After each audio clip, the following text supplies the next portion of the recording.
Assalamualaikum warahmatullahi wabarakatuh. Alhamdulillahirabbil alamin wa bihi nasta'in ala umuri dunya waddin. Summa salatu wassalam ala khairi man ba'athahu Allah rahmatan lil alamin sayyidil anbiya'i wal mursalin Rasulullah Muhammad sallallahu alaihi wasallam wa ala alihi wa ashabihi ajma'in. Allahumma 'allimna ma yanfa'una wanfa'na bima 'allamtana wa zidna 'ilma innaka antal alimul hakim.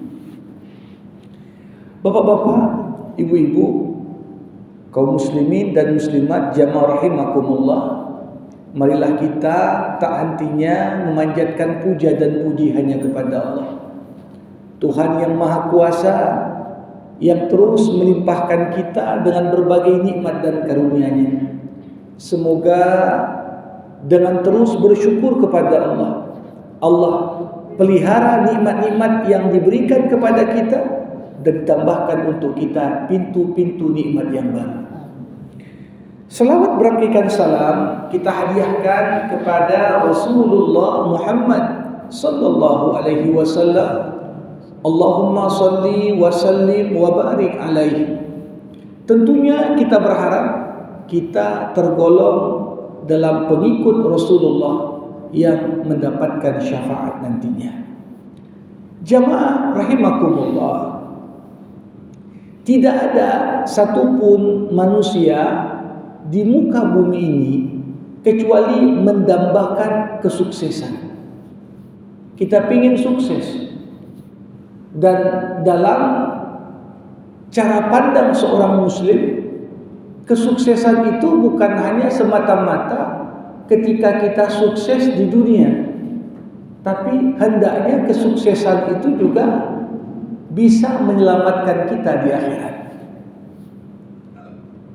Sukses di dunia sering disimbolkan dengan bagaimana seorang itu mendapatkan berbagai simbol-simbol yang dianggap sebagai kedudukan yang mulia.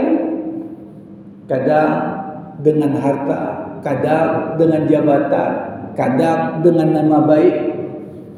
Tapi apa yang kita raih dari indikator kesuksesan di dunia tadi tidak menjamin juga kita akan selamat di akhirat. Disinilah bagaimana peran Al-Quran sebagai pedoman dalam kehidupan.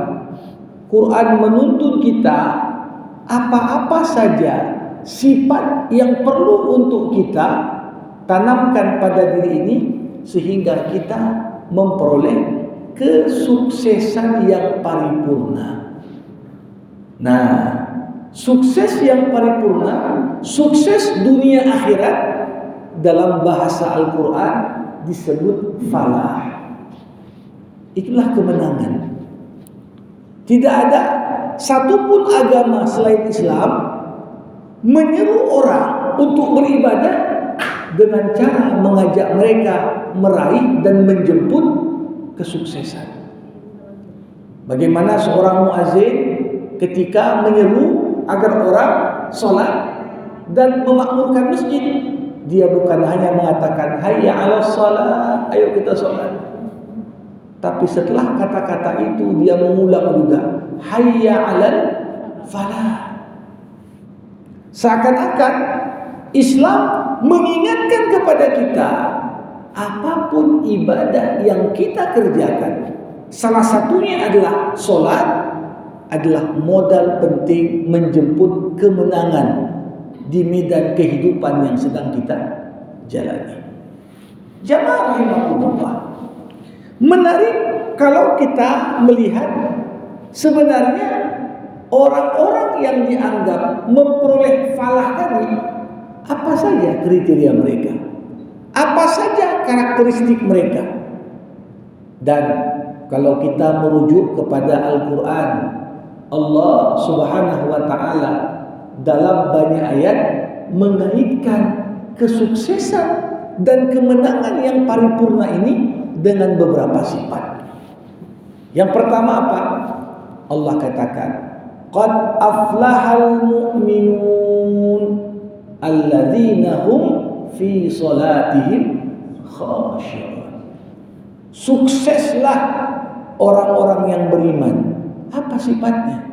Mereka lah orang-orang yang khusyuk dalam salatnya. Jadi kalau dikatakan tak ada korelasi antara ibadah dengan kesuksesan, ini cara pandang sekuler. Seakan-akan kalau mau sukses dunia tak ada kaitan dengan agama.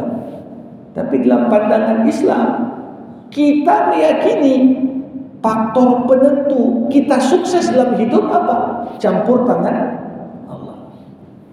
Mau banting tulang, mau kerja keras, kalau Allah tak campur tangan memberikan taufik kemudahan untuk kita bisa menjemput kesuksesan, maka belum tentu usaha-usaha, ikhtiar-ikhtiar yang kita lakukan mampu membuahkan hasil. Jadi ini yang pertama, sholat, apalagi sholat bukan sekedar gerakan fisik. Sholat yang menghadirkan ruh sholat, itulah khusyuk. Jamaah rahimakumullah.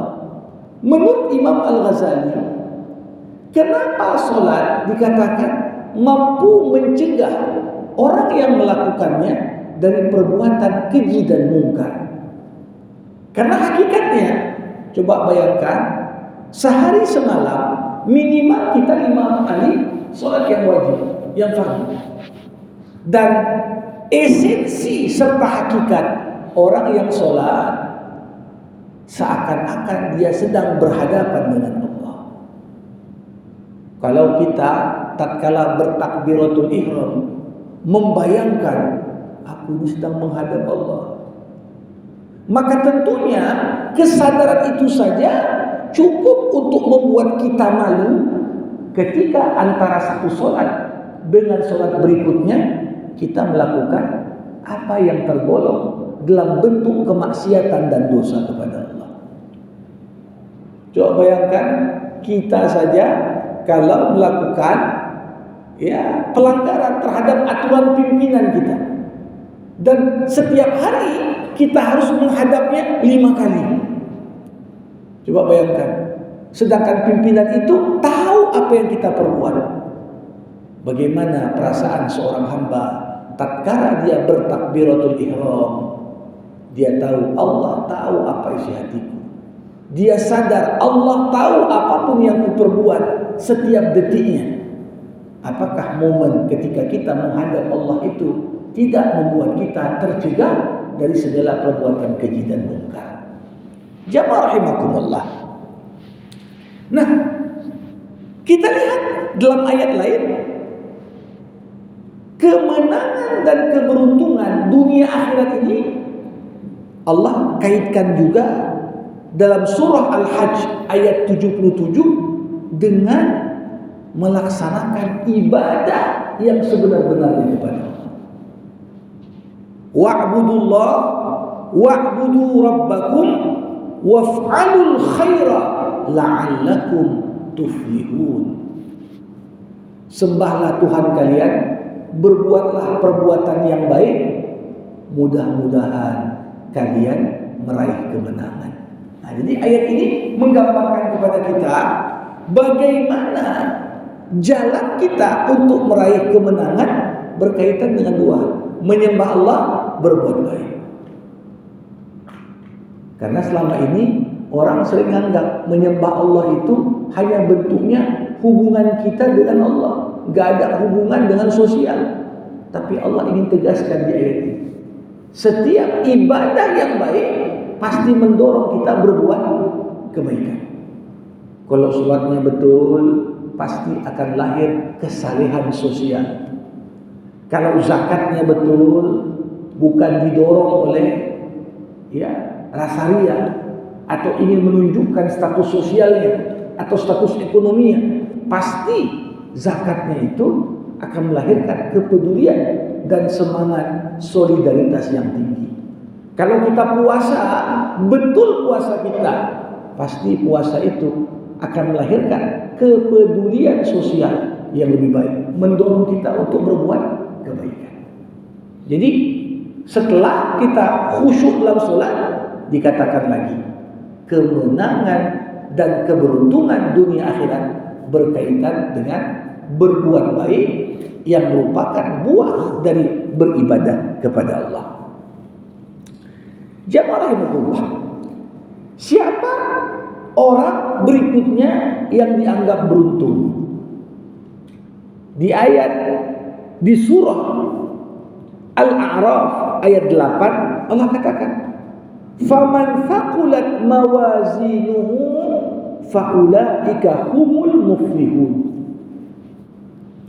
Siapa yang timbangan kebaikannya lebih berat daripada timbangan keburukannya, maka mereka itulah orang-orang yang menang dan meraih keberuntungan. Jadi jamaah rahimakumullah, ketika kita masih di dunia ini semua belum nampak betul siapa orang yang beruntung sebenarnya. Kadang-kadang kita ini kan menilai satu amalan itu dengan sepele. Berapalah efek sumbangan cuma 2.000. Kadang-kadang, ya apalah efek berbuat baik dengan senyum kepada sesama. Tapi Bapak Ibu, di saat yaumul hisab datang, ini kadang-kadang senyum kita yang paling ikhlas itu boleh jadi menjadi pembeda antara berat timbangan kebaikan dengan timbangan keburukan. Makanya dikatakan dalam sebuah hadis, jangan pernah engkau menyepelekan kebaikan sekecil apapun, walaupun bentuknya hanya kau tersenyum tatkala berjumpa dengan saudara. Itu pun dianggap sedekah. Nah, jadi siapa orang-orang yang betul-betul dianggap beruntung?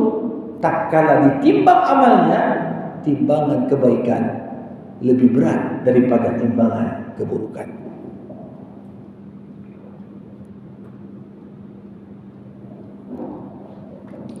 Jamaah rahimakumullah, ciri yang keempat, siapa orang-orang yang beruntung? Disebutkan lagi di ayat ke-9 dari surah Al-Hasyr. Allah berfirman, "Wa man yuqa syuhha nafsihi faulaika humul muflihun." Orang-orang yang terpelihara dari sifat pelit pada dirinya, maka mereka itulah orang-orang yang meraih kemenangan dan beruntung. Jadi semua manusia tanpa terkecuali Bapak Ibu, kalau ditanya tabiat manusia, semua manusia itu cinta pada materi. Semua manusia cinta pada harta. Semua manusia tatkala lahir itu membawa sifat pelit. Kalau kita tak percaya, kita tengoklah bayi usianya baru berapa bulan atau di awal-awal kehidupannya itu kalau dah pegang satu benda, dia pegang keras sekali. Kalau kita tarik dan rebut paksa darinya, menangis dia. Artinya ada potensi cinta kepada materi sudah ada pada manusia.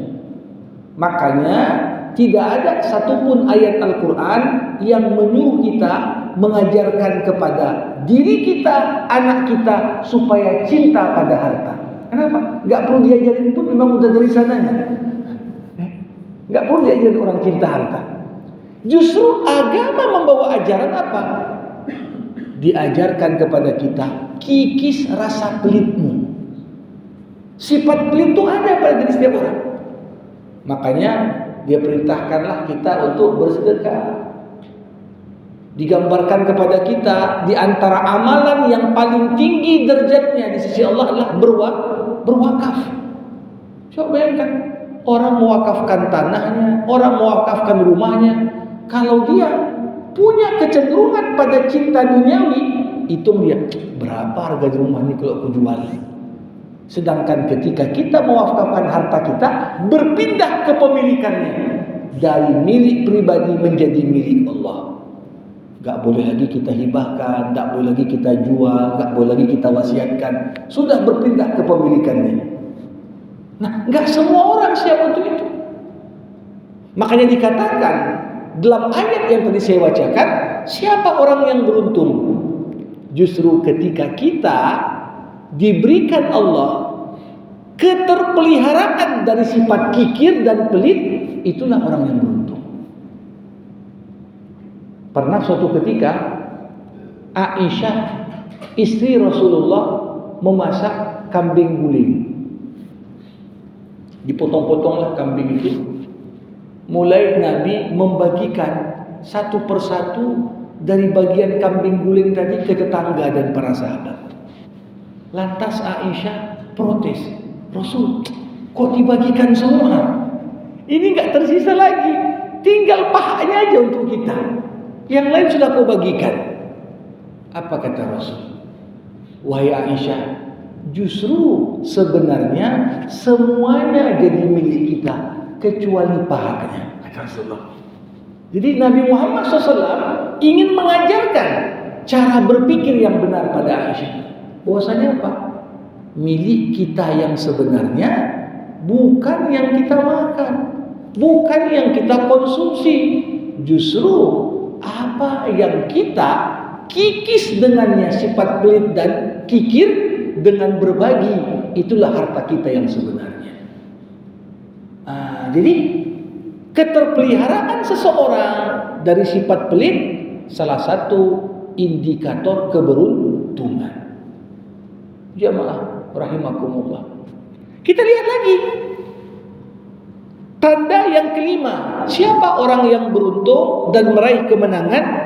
Allah Subhanahu wa taala mengatakan di surah Al-Mujadalah ayat 22.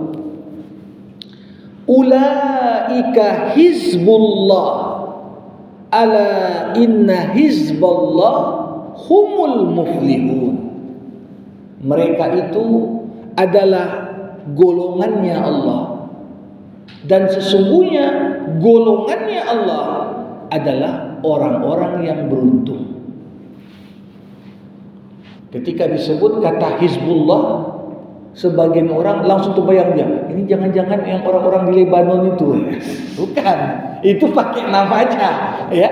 Tapi Hizbullah siapa? Para hamba-hamba Allah yang menjual dunianya untuk akhiratnya. Dia jual hartanya demi Allah, dia jual nyawanya demi Allah. Artinya mereka itu betul-betul orang yang siap berkorban demi membela agamanya Allah. Itulah yang dalam bahasa Al-Quran disebut Hizbullah. Hizbullah ini lawan dari kata Hizbus Syaitan. Dulu sempat Amin Rais buat komentar, ini ada Hizbullah, partainya Allah. Lawan partai Allah, partai setan. Ya, ribut. Jadi ini juga jangan kita sederhanakan kata hizb ini seperti partai politik, bukan begitu maksudnya. Tapi orang yang justru segala tindak tanduknya sejalan dengan aturan Allah, itu yang disebut dengan kelompoknya Allah. Sama seperti dikatakan orang yang belajar Quran, memahami Quran, mengamalkan Quran, menghafal Quran, itu dalam sebuah hadis dikatakan mereka adalah keluarganya Allah. Keluarganya Allah. Kenapa? Karena waktunya habis semata-mata membersamai perkataan Allah. Maka dianggap mereka itu keluarganya Allah. Ahlul Quran, ahlullah wa khassatuh. Ahli Al-Quran adalah keluarganya Allah dan kelompok khusus yang selalu dibersamai oleh Allah Subhanahu wa taala. Begitu juga di sini.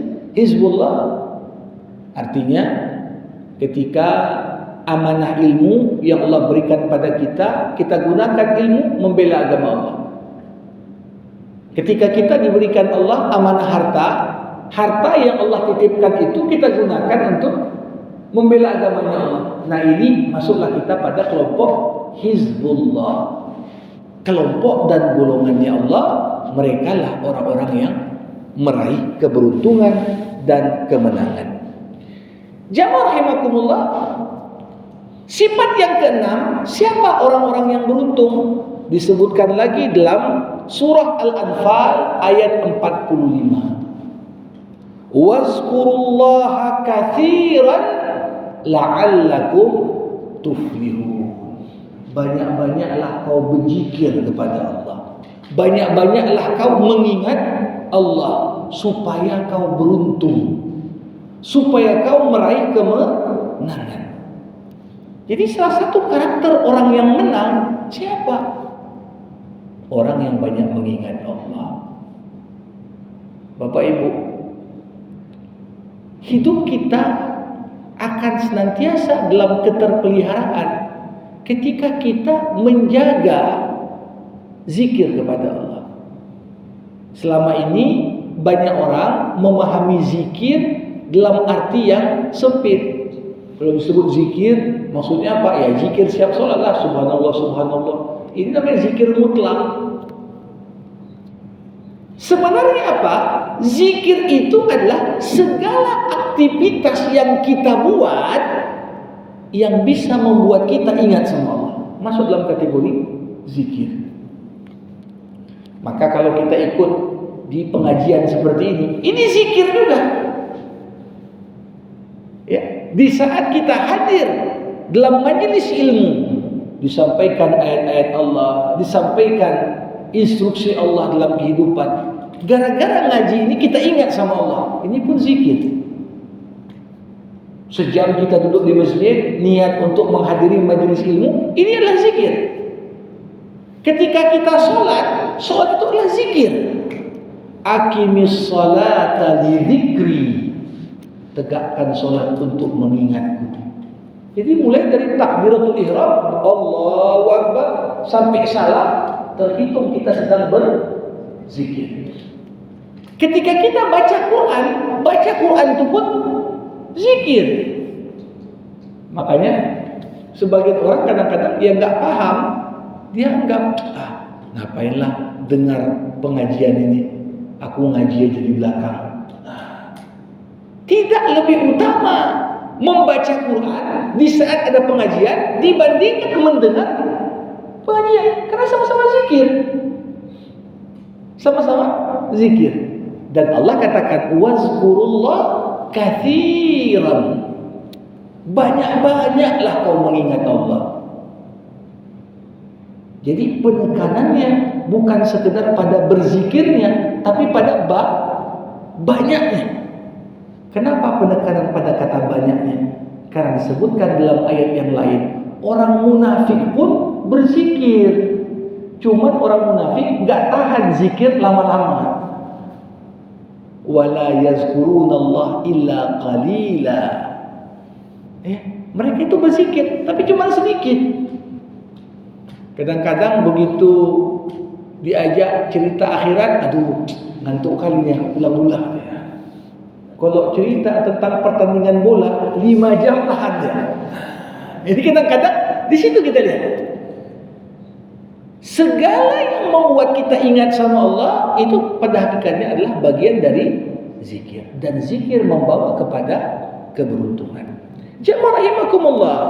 Yang ketujuh, Allah katakan fattaqullah ya ulil albab la'allakum tuflihun. Bertakwalah kau kepada Allah, wahai manusia yang berpikir, supaya kau beruntung. Artinya apa? Ini yang sering kita abaikan Bapak Ibu.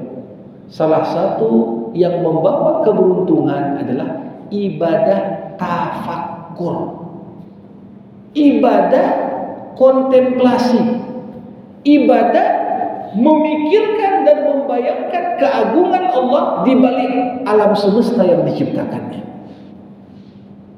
Makanya gak heran dari 6.236 ayat dalam Al-Quran, tidak kurang dari 1.400 ayat Allah mengajak kita melalang buana lewat ayat-ayat kosmos. Ayat cerita matahari, ayat cerita bulan, ayat cerita bintang, ayat cerita gunung, ayat cerita tentang besi, ayat cerita tentang petir, ayat cerita tentang angin. Untuk apa? Supaya kita kontemplasi pergantian siang dengan malam, ya, tumbuh-tumbuhan yang menghasilkan hasilnya kita nikmati, binatang-binatang yang menghasilkan susu, daging, dan segala kebermanfaatan yang bisa kita ambil. Itu semua adalah disuruh kita berkontemplasi. Makanya kata-kata ulul albab diulang dalam Al-Quran 16 kali sebagai bentuk Allah ingin memuliakan hamba-hambanya yang berpikir. Ya, jadi artinya apa? Makin kita berpikir, makin dekat kita kepada keberuntungan. Ya? Ayat-ayat yang menyuruh afala taqilun, apa kau tak gunakan akalmu?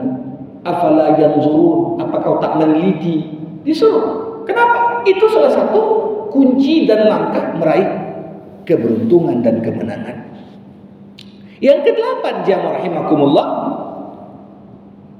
kemenangan dan keberuntungan dikaitkan Allah pula dengan jihad. Wajahidu fi sabilihi la'allakum tuflihun.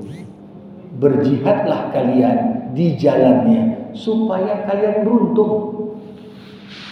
Nah, jadi ini ayat yang dalam dan luas. Ketika Allah katakan berjihadlah kalian di jalannya agar kalian beruntung, ini jangan kita pahami jihad di sini jihad perang saja.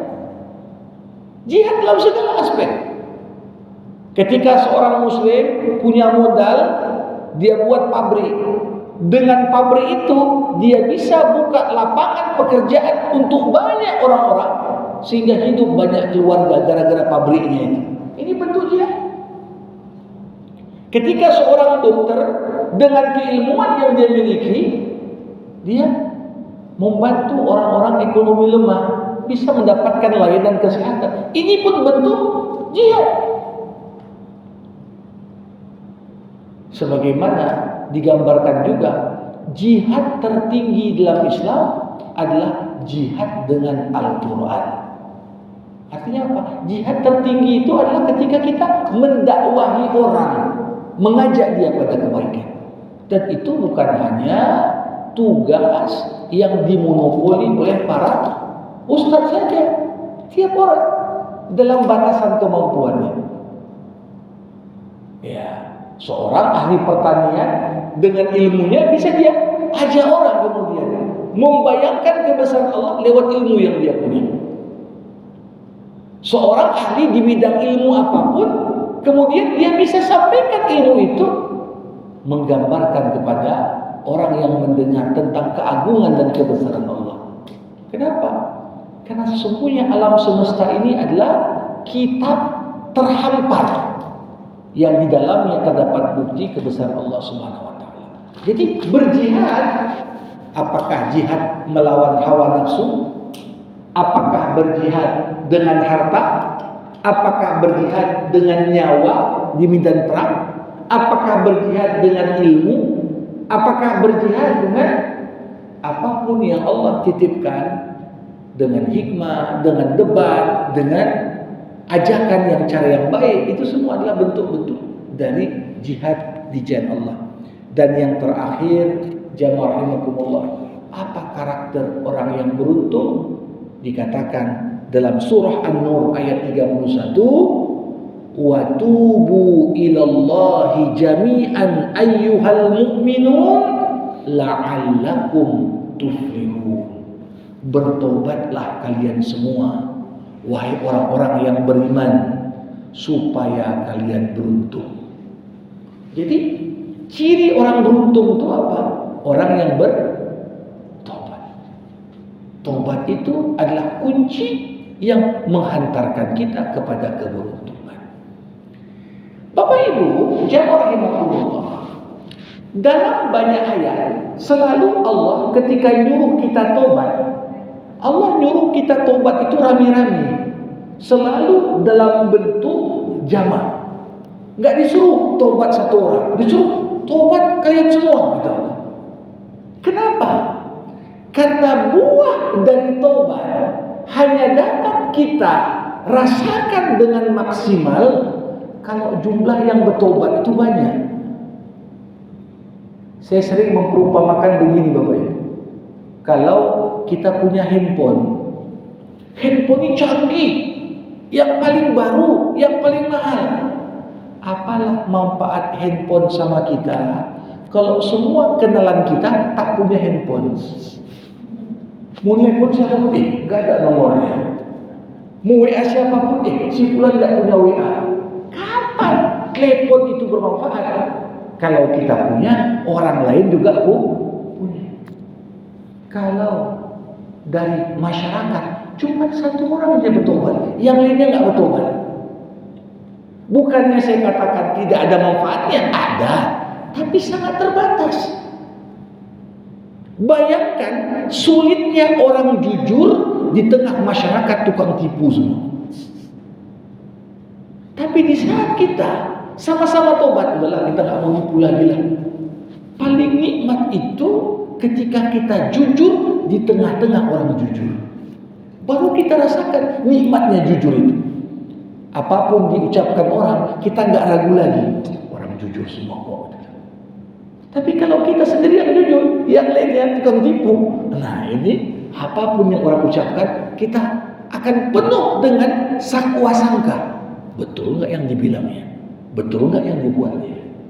Nah itulah kenapa disuruh agar keberuntungan itu bisa menyeluruh. Maka nggak cukup kalau satu orang yang bertobat, dua orang yang bertobat, satu keluarga bertobat, tidak.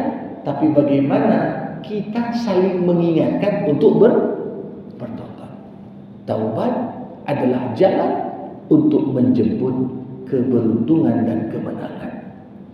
Jadi ini kita masih dalam suasana awal tahun baru Hijriah. Tentunya harapan tiap orang tahun ini lebih baik daripada tahun sebelumnya. Harapan seorang, keberuntunganku tahun ini lebih baik daripada tahun sebelumnya. Nah, tapi harapan akan tinggal harapan kalau harapan tersebut tidak dibarengi dengan usaha memperbaiki diri.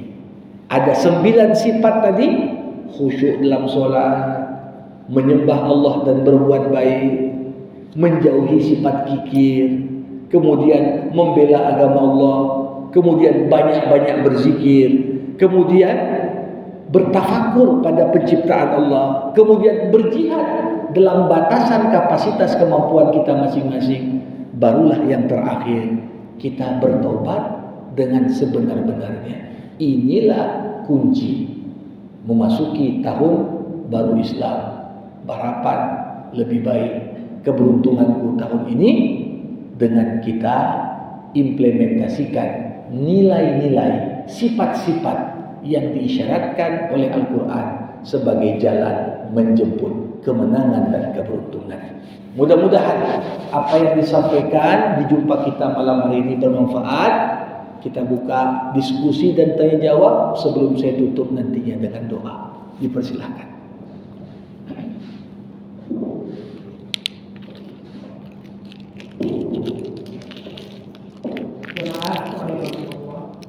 Ustaz memberikan kesempatan dan waktu kepada kita untuk berdiskusi, bertanya, baik sehubungan dengan yang disampaikan maupun dengan hal-hal yang disilakan. Silakan. Ya, silakan Pak. Waalaikumsalam warahmatullahi wabarakatuh.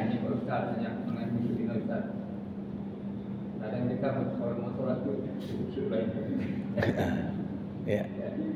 Kalau masyarakat lupa pula. Itu macam kunci yang Ustaz supaya apa? Jadi ada yang ulang lagi gitu ya. Itu yang pertama. Ya. Mana supaya kita yang kedua Ustaz, Ustaz sadar kalau sekarang itu dia manusia ini. Karena sudah susah kan ya. Nggak tahu saya itu seperti apa kan agak jihad ya. Saya katakan bahwa ilmu itu batasan luas, gitu kan.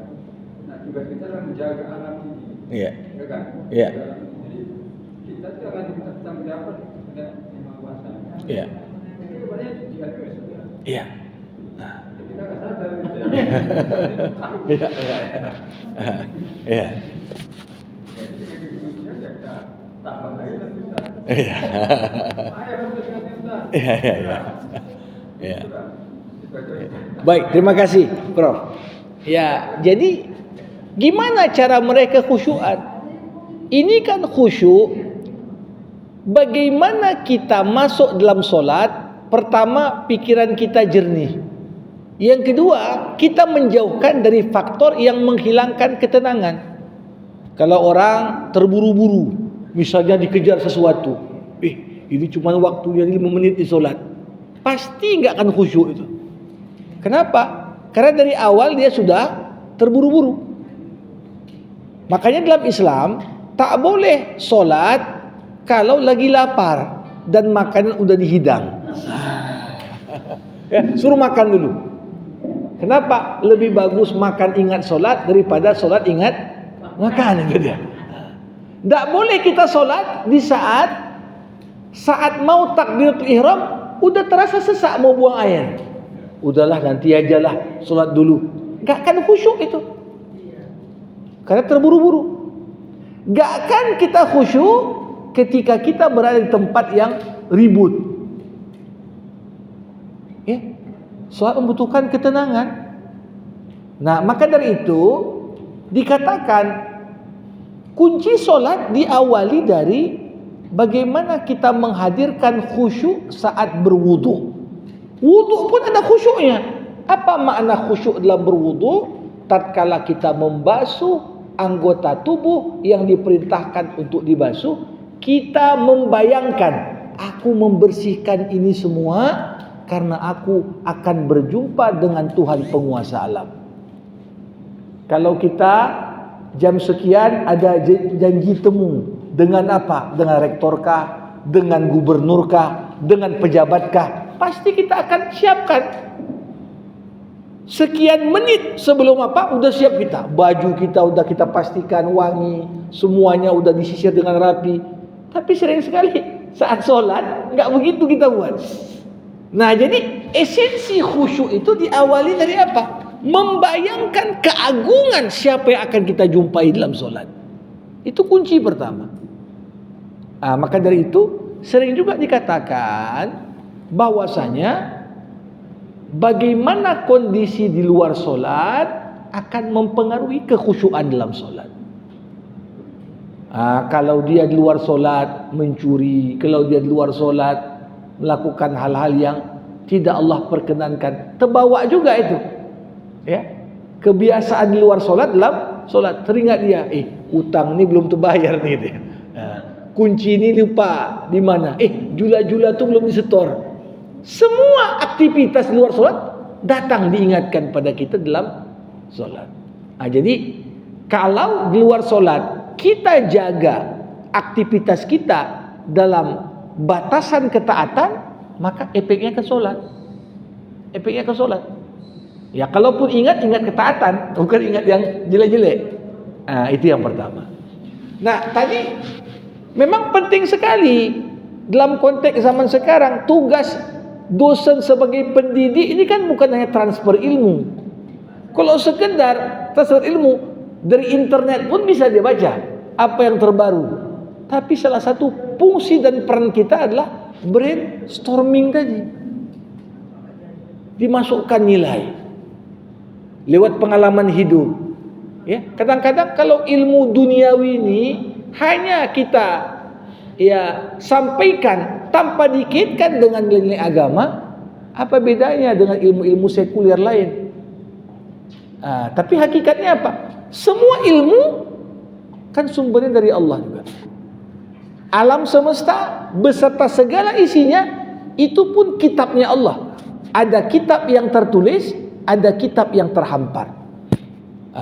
Jadi kita neliti tentang flora, tentang fauna, tentang langit, tentang benda-benda ya tambang dan lain sebagainya. Ini pun tanda kebesaran Allah juga. Ya, maka perlu dimasukkan sisi pesan-pesan agamis tadi. Ya, untuk ya dalam pengertian menanamkan nilai dalam setiap apa yang kita sampaikan. Dan kadang-kadang boleh jadi Prof, itulah yang tanpa kita sadari itu termasuk ilmun yuntafa'u bih tadi. Kalau sekedar seorang dosen hukum ngajari hafal pasal ni, hafal pasal itu, tanpa dia ada masuk brainstormingnya, dia masukkanlah kalian sebagai penegak hukum harus jadi orang yang jujur, berintegritas. Ini yang kadang-kadang kurang sekarang. Ya, sekedar hafal pasal, sampaikan materi, habis sudah.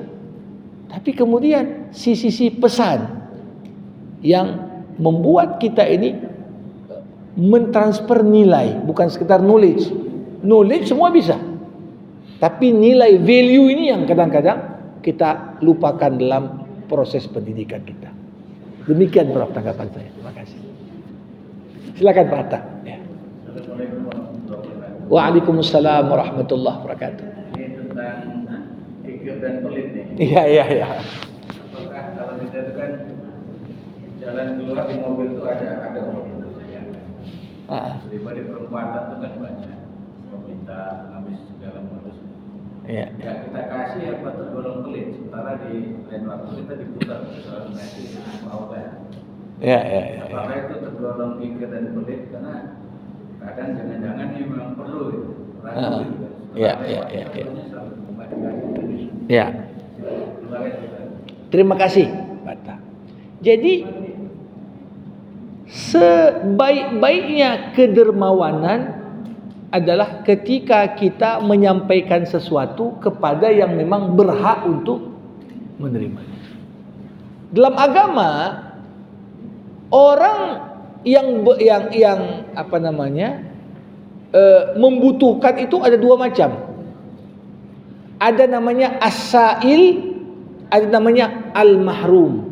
As-sa'il ini orang yang minta-minta. Al-mahrum kita tengok dari kondisinya memang membutuhkan, tapi mungkin karena dia menjaga martabatnya, dia enggak mau minta-minta.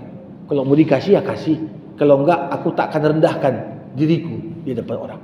Nah, dalam Islam sebenarnya haram minta-minta kalau kita itu masih mampu, walaupun dalam keterbatasan.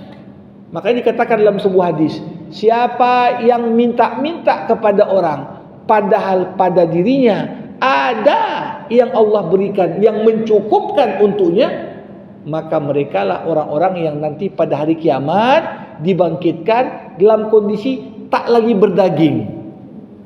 Pengertian apa? Ya, karena yang seharusnya ada dia malah minta juga.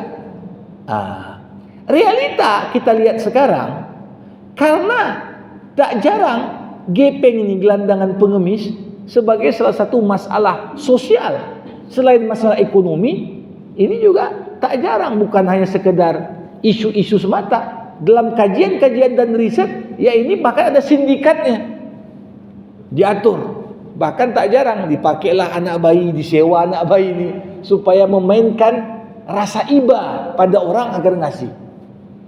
Nah, yang sebenarnya paling kita sayangkan apa? Dengan ada sindikat ini, yang sebenarnya mereka itu enggaknya susah-susah kali, mampu juga. Gara-gara mereka yang minta, yang lebih berhak justru dia enggak dapat. Jadi sebenarnya kalau kita melihat, ya saya sering melihat begini. Ini kadang-kadang ada orang masih muda, ngapainlah dia cet-cet pakai warna silver itu. Badannya masih kuat, kalaupun kerja dia di mana jaga kebersihan, dapatlah. Ini dia masih tegap lagi kawan tuh. Tapi sudah mentalnya sebagai pengemis.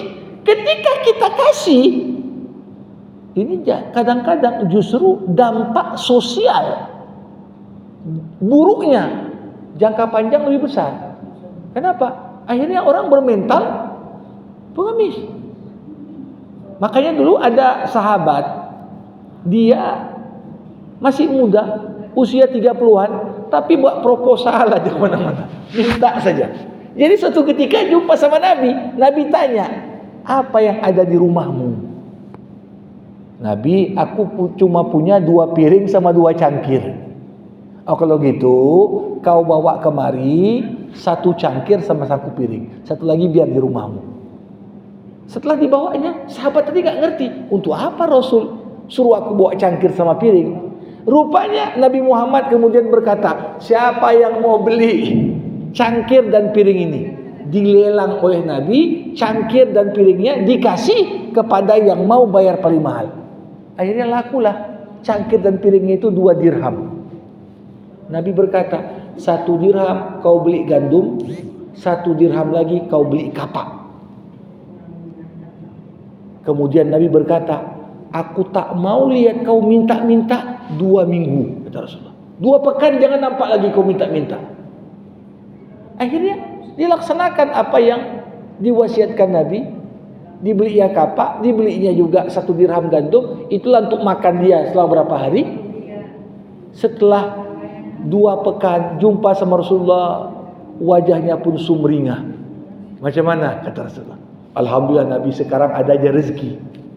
Nabi berkata, li ayyahtatiba ahadukum hatabatan ala dhahrihi khairun lahu min an yas'alin nas a'tauhu aw mana'u. Seorang memikul kayu bakar di atas pundaknya itu lebih mulia dan lebih baik di sisi Allah daripada dia minta-minta sama orang. Kadang dikasih, kadang ditolak. Jadi di sini kalau memang kita mau memberikan dana sosial tadi, baiknya kita langsung berikan. Apakah kepada orang yang memang kita lihat sangat membutuhkan? Ya, tapi kalau nampak memang rasa iba itu kadang-kadang ada juga, ya. Mau dikasih, ya silakan. Tapi kadang-kadang kita lihat apabila memang ada, ya, saya kadang-kadang kalau lihat nampak seorang wanita menggendong juga di tengah, ya ada rasa iba, kita berikan. Kadang-kadang yang mungkin inilah jalan Allah, kita bisa menyalurkan hak mereka. Nah, tapi sisi lain, ya kadang-kadang manusia silper tadi itu, nah ini kadang-kadang kenapalah dia, berapalah dia beli cat tutup warnai badannya. Ya, kalau sekiranya tenaganya, kemudian modal tadi dibelikanlah sesuatu yang lebih bermanfaat, dengannya bisa dia bekerja, ini jauh lebih besar manfaatnya. Jadi begitulah. Jadi esensinya ketika kita dalam pengertian tak menyalurkan karena mempertimbangkan dampak buruk, ini enggak termasuk kita dianggap kikir. Karena sebaik-baiknya perintah untuk bersedekah dan berzakat selalu Allah katakan wa atuz zakah. Apa artinya? Hantarkan zakatmu, hantarkan sedekahmu. Yang ideal itu kita mendatangi orang miskin sehingga kita tahu rumahnya memang susah dia. Bukan orang miskin ngetok rumah kita sehingga kita nggak tahu ini betul-betul miskin atau ya pura-pura miskin. Begitulah dia. Karena kalau mengacu pada data pun kadang-kadang nggak jelas juga datanya, ya. Dan paling banyak itu ya menjelang bagi zakat fitrah, menjelang bagi zakat kurban. Ini kita misalnya di Medan, ya anggaplah di sini misalnya masuk Medan apa nih? Medan Baru. Kadang-kadang yang datang minta jatah yang dari Tembong. Kita tak tahu ini betul nggak susah atau enggak. Makanya dalam agama yang paling berhak menerima bantuan itu siapa? Memang orang lingkungan, domisili. Tujuannya apa? Supaya kita bisa pastikan memang orang susah ini. Kenapa? Mental yang diajarkan Islam. Kalaupun susah, jangan kau minta-minta. Sehingga orang yang punya kelebihan harta disuruh mencari tahu, bukan nunggu orang datang sekedar minta. Wallahu a'lam. Demikian Pak. Terima kasih. Baik, silakan. Silakan Pak Nazar. Tadi kan ayatnya itu qad aflahal mu'minun. Kemudian kaitannya yang qasiun. Iya. Ini bagaimana kita menafsirkannya dalam arti yang hakiki dan Ustaz? ikhlas kan tak bermakna sholat orang kalau tak menang, tak sukses kalau dia sholat tidak Khusyuk, betul. Apa sebenarnya yang dikehendaki ayat ini, Ustaz? Ya. Jamaah rahimakumullah. Salat sekali lagi bukan sekedar gerakan-gerakan tubuh. Apalah makna gerakan takbiratul ihram, gerakan ruku, gerakan sujud, selama tidak berhadir dalam solat, ruhnya solat itulah khusyuk. Dan sesuai dengan artinya, khusyuk itu kan artinya ketakutan kita kepada Allah yang disertai dengan pengagungan. Itulah makna khusyuk. Jadi seperti saya katakan tadi, seperti yang disampaikan Imam Ghazali, kalau betullah solat kita khusyuk, antara maghrib ke isya, antara isya ke subuh, antara subuh ke zuhur, tiap kali kita menyadari, nanti aku mau menghadap lagi nih. Betapa malunya diriku kalau di antara dua waktu solat tadi aku buat sesuatu yang Allah Maha tahu itu membuatku hina di hadapan Allah.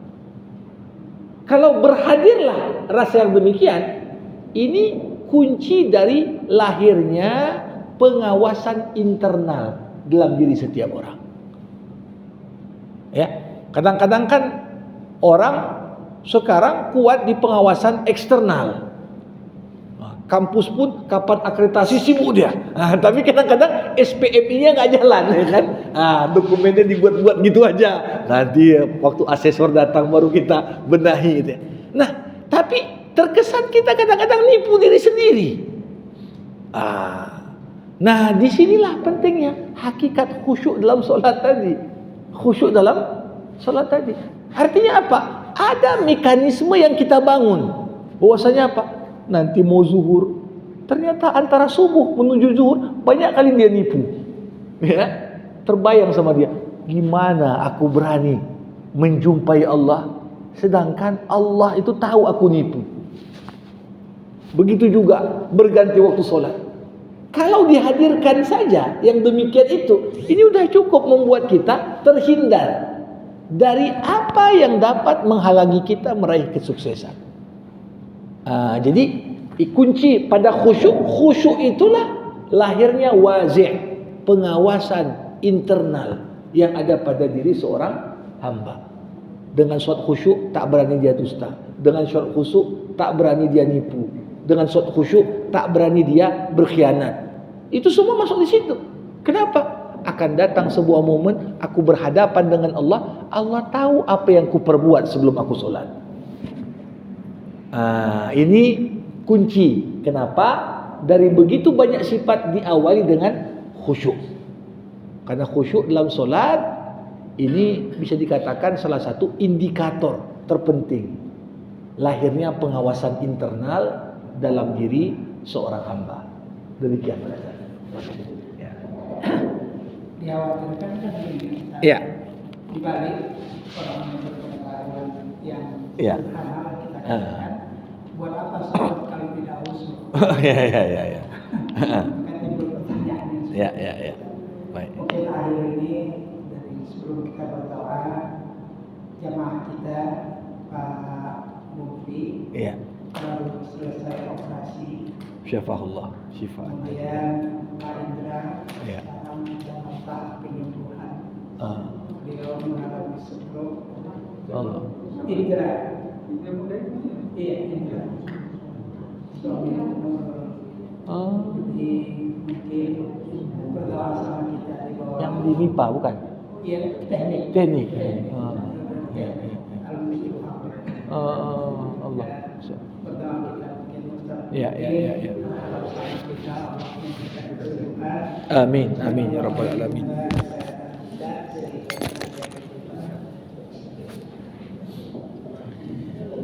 Alhamdulillahi rabbil alamin. Hamdan yuwafi ni'amah wa yukafi'u mazidah. Ya Rabbana lakal hamdu kama yanbaghi li jalali wajhikal karim wa li 'azimi sultanik. Allahumma salli ala Sayyidina Muhammad wa ala alihi wa ashabihi ajma'in.